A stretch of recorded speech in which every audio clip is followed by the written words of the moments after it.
क्या आपने कभी सोचा है कि बनी आदम की नस्ल के साथ होने वाले सबसे बड़े इम्तिहान के बाद भी इंसान दोबारा क्यों भटक गया?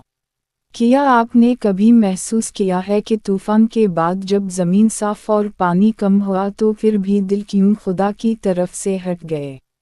इस कहानी को सुनने से पहले एक बात दिल में बिठा लें। ये कोई पुरानी किस्सा गोई नहीं, ये कोई तारीफी सबक नहीं, ये आपकी अपनी कहानी है, क्योंकि आप बनी आदम के बेटे हैं।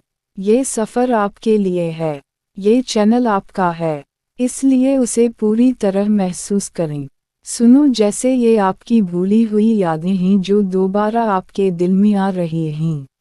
अब इब्तिदा ही से तीनों आसमानी किताबें एक ही पैगाम देती हैं।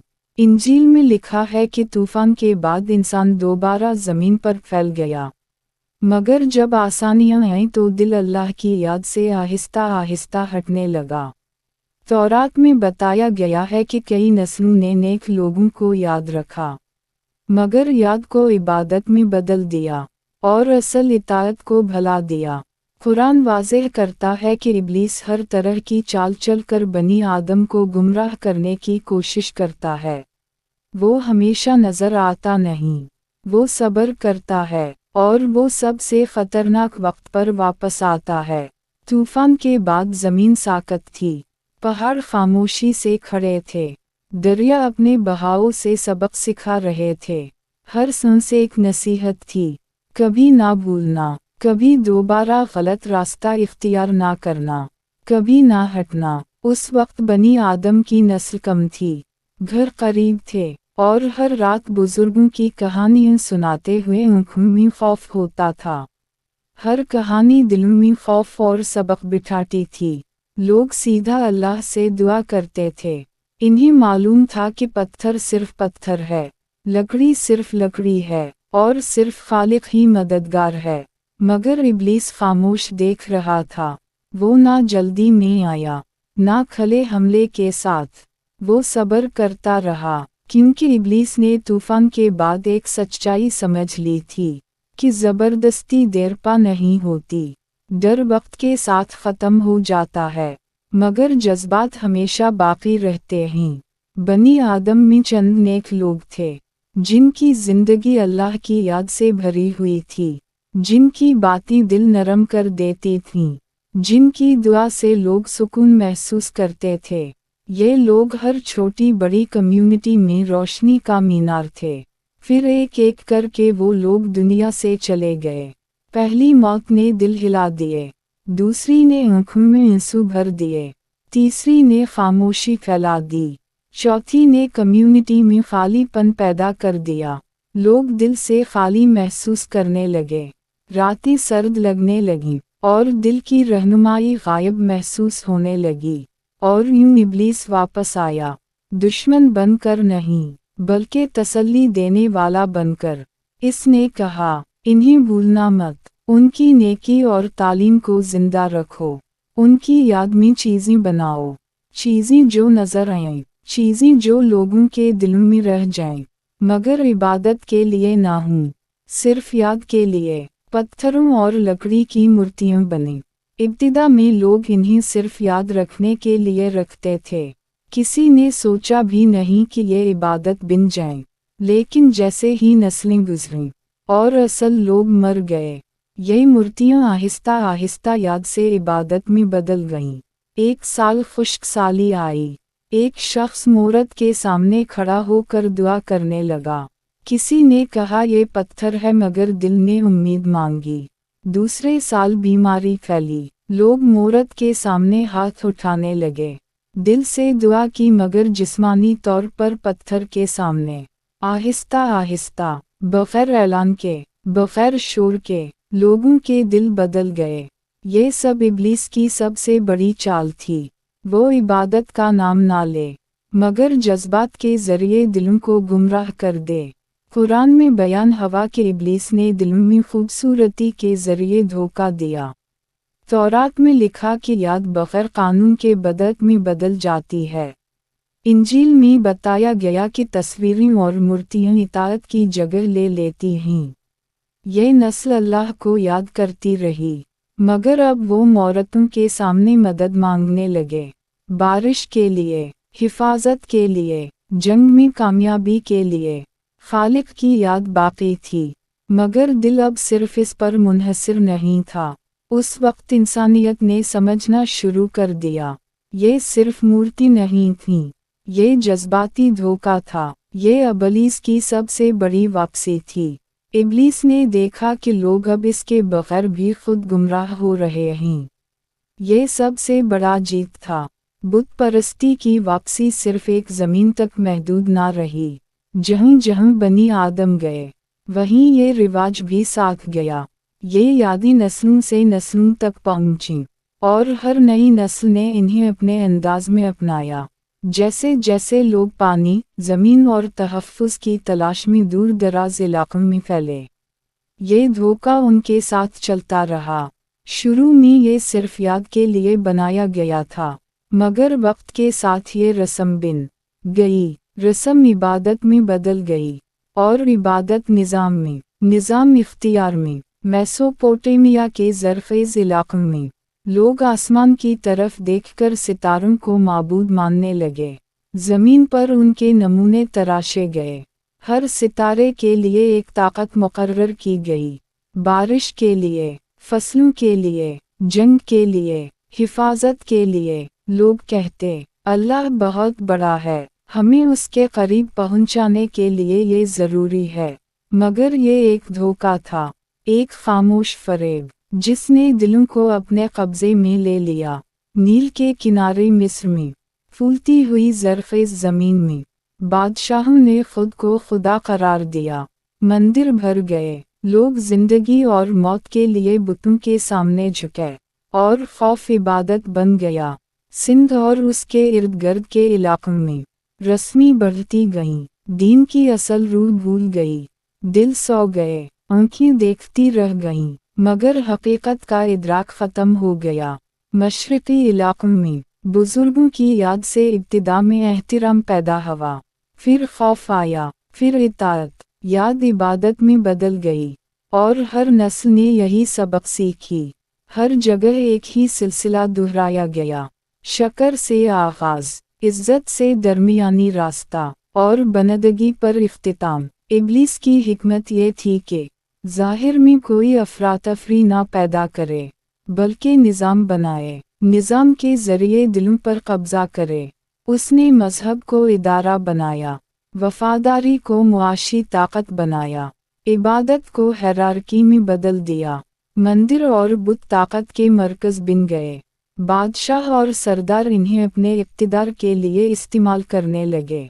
पैगंबरों की आमद, कानूनों की नाज़ल होने, और नसीहतों के बावजूद लोग रस्मों को नहीं छोड़ सके। बुत परस्ती सिर्फ मज़हब नहीं रही, ये पहचान बन गई। सवाल पूछना ख़तरा बन गया, क्यों हम झुकते हैं, क्यों खौफ महसूस करते हैं, क्यों इताअत करते हैं। इब्लीस ने ये सब कुछ समझ लिया। अब इंसान खुद इसके लिए काम करने लगा।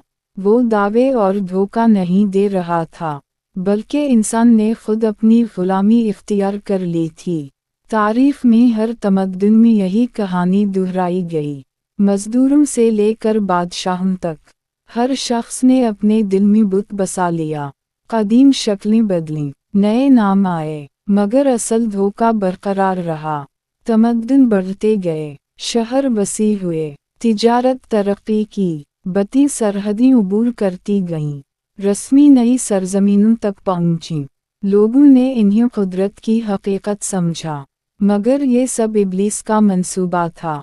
कुरान में वाज़ेह है, इब्लीस ने वादा किया कि वो इंसान को धोखा देगा, खूबसूरती के ज़रिए, आसान रास्ते के ज़रिए, जो कदीम नज़र आए मगर गुमराह करें।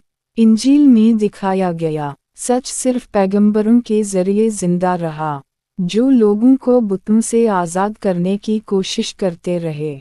तौरात में लिखा, क़वानीन आए ताकि मूर्तियाँ तोड़ी जाएं, लोगों को बुतों से छड़ा जाए, दिल खालिक की तरफ पलटाया जाए। मगर लोगों के लिए सहूलत ज़्यादा पुरकशिश थी। सच को छोड़ दिया, आसानी को अपनाया। यूं बुत परस्ती मुकम्मल तौर पर इंसानी जहन में रच बस गई। वो सिर्फ धात और पत्थर नहीं रही, ये शनाख्त बन गई, शख्सियत बन गई, मुआशरती उसूल बन गई। अब किसी ने भी सवाल किया तो मुखालफत का सामना करना पड़ा। चुप कराया गया, हक़ाइक़ छुपाए गए, दीन के असल पैगाम को फरामोश कर दिया गया। इस तरह हर नस्ल के साथ बुत परस्ती गहरी होती गई और इब्लीस खामोश मुस्कुराता रहा, क्योंकि अब इंसान खुद अपनी गुलामी इख्तियार कर चुका था। ये इसकी सबसे बड़ी कामयाबी थी। इब्लीस की चाल ये थी, खली बगावत नहीं, बल्कि निज़ाम के ज़रिए दिलों पर कब्ज़ा, याद के ज़रिए धोखा, ज़ाहिर की इबादत के ज़रिए अंदर से गुमराह करना। वक्त के साथ बनी आदम की नस्ल ज़मीन भर में फैल गई, मगर बुत परस्ती उनके साथ साथ बढ़ती रही। ये रस्म और इबादत के रूप में मामूल बन गई। लोग पैदा होते ही इसके माहौल में पलते और ये उनकी फितरत बन गई।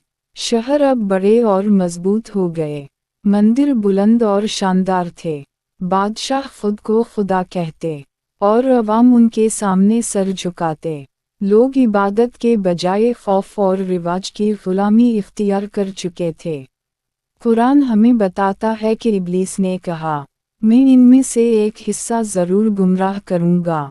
ये धोखा इतना नरम और छुपा हुआ होगा कि इंसान खुद अपनी गुलामी इख्तियार कर ले। इंजील दिखाती है कि सच सिर्फ पैगंबरों के ज़रिए ज़िंदा रहा, जो लोगों को बुतों से आज़ाद करने की कोशिश करते रहे। तौरात बताती है कि क़वानीन और नसीहतें इसलिए नाज़िल हुईं ताकि इंसान को बुत परस्ती से आज़ाद कराया जाए और दिल खालिक की तरफ पलटाया जाए। मगर इंसान आसानी को तरजीह देता रहा, सच को छोड़ दिया और अपने बनाए हुए बुतों और रस्मों की गुलामी इख्तियार कर ली। अब बुत परस्ती सिर्फ इबादत नहीं रही, ये एक निज़ाम बन गई, पहचान बन गई, मुआशरती उसूल बन गए। सवाल पूछना ख़तरा बन गया, क्यों हम झुकते हैं, क्यों खौफ महसूस करते हैं, क्यों इताअत करते हैं। इब्लीस खामोश खड़ा मुस्कुरा रहा था। इसने नहीं कहा इबादत करो, इसने नहीं कहा खौफ रखो, इसने सिर्फ निज़ाम कायम किया। लोगों के दिल खुद इसके जाल में फंस गए और यही इसकी सबसे बड़ी कामयाबी थी। हर तमद्दुन में ये सिलसिला दोहराया गया, चाहे वो मेसोपोटामिया हो, मिस्र हो, सिंध हो या मशरिक़ के पहाड़ी इलाके। हर जगह यही कहानी दोहराई गई। लोग ताकत और सुकून के लिए मौरतों के सामने झुकते, बादशाह और सरदार इन्हें अपने इक़्तिदार के लिए इस्तेमाल करते और हकीकत की आवाज़ दब जाती। पैगंबरों की आमद भी इस निज़ाम को हिला ना सकी। सालों के साथ बुतों की शक्लें बदल गईं, नाम बदल गए, मगर लोगों की अक़ीदत बरकरार रही। उनके दिलों में खौफ, शनाख्त और रिवायत की गुलामी मौजूद रही। ये सब इब्लीस की मंसूबा बंदी का हिस्सा था। इसकी चाल ये थी कि इंसान खुद अपनी गुलामी इख्तियार करे। वक्त गुजरता गया, तमद्दुन उरूज पर पहुँचे, शहरों में लोग आबाद हुए, तिजारत, फ़नून और इल्म फैला। मगर ये सब कुछ बुतों और रसूम के साए में था। इंसान की रूह आज़ाद ना हो सकी और इब्लीस अपनी कामयाबी पर खामोश मुस्कुरा रहा था। अब यहाँ तक कहानी आज भी जिंदा है। ये सिर्फ पुरानी दास्तान नहीं, ये आज भी तुम्हारे गर्द वाओ नवा में है। तुम देख सकते हो, तुम महसूस कर सकते हो, तुम फैसला कर सकते हो कि इस धोखा से कैसे बचना है। अब वक्त है कि हम खुद से सवाल करें, हम किसके सामने झुकते हैं, हम किस पर भरोसा करते हैं, हम किस से मदद चाहते हैं। क्या ये सब हमारे दिल की हकीकत है या सिर्फ रिवाज और खौफ का असर है। ये चैनल और ये कहानी तुम्हारी है, ये तुम्हारा सफ़र है। तुम बनी आदम हो, ये याद रखो। ये दास्तान तुम्हारे दिल में रोशनी डालती है ताकि तुम अपने अंदर छपी हकीकत को पहचान सको। अगर ये कहानी तुम्हें छू गई है, अगर ये तुम्हारे दिल को बेदार कर रही है, تو اس سفر میں ہمارے ساتھ رہو۔ اس چینل کو سبسکرائب کرو اور بیل کے آئیکن کو دبائیں تاکہ ہر نئی قسط تم تک پہنچے۔ کیونکہ جب بنی آدم یاد کر لیتے ہیں، جب ہم اپنے خالق کی طرف دل سے جھکتے ہیں، تو کوئی بت باقی نہیں رہتا، کوئی دھوکہ کامیاب نہیں ہوتا، اور انسان کی روح آزاد ہو جاتی ہے۔ یہ کہانی تمہاری ہے، یہ چینل تمہارا ہے، اور یہ سفر تمہارے لیے ہے۔ اپنے آپ کو جانیں، اپنی نسل کو پہچانیں، اور وہ راہ اپنائیں جس پر تمہیں اللہ نے بنایا۔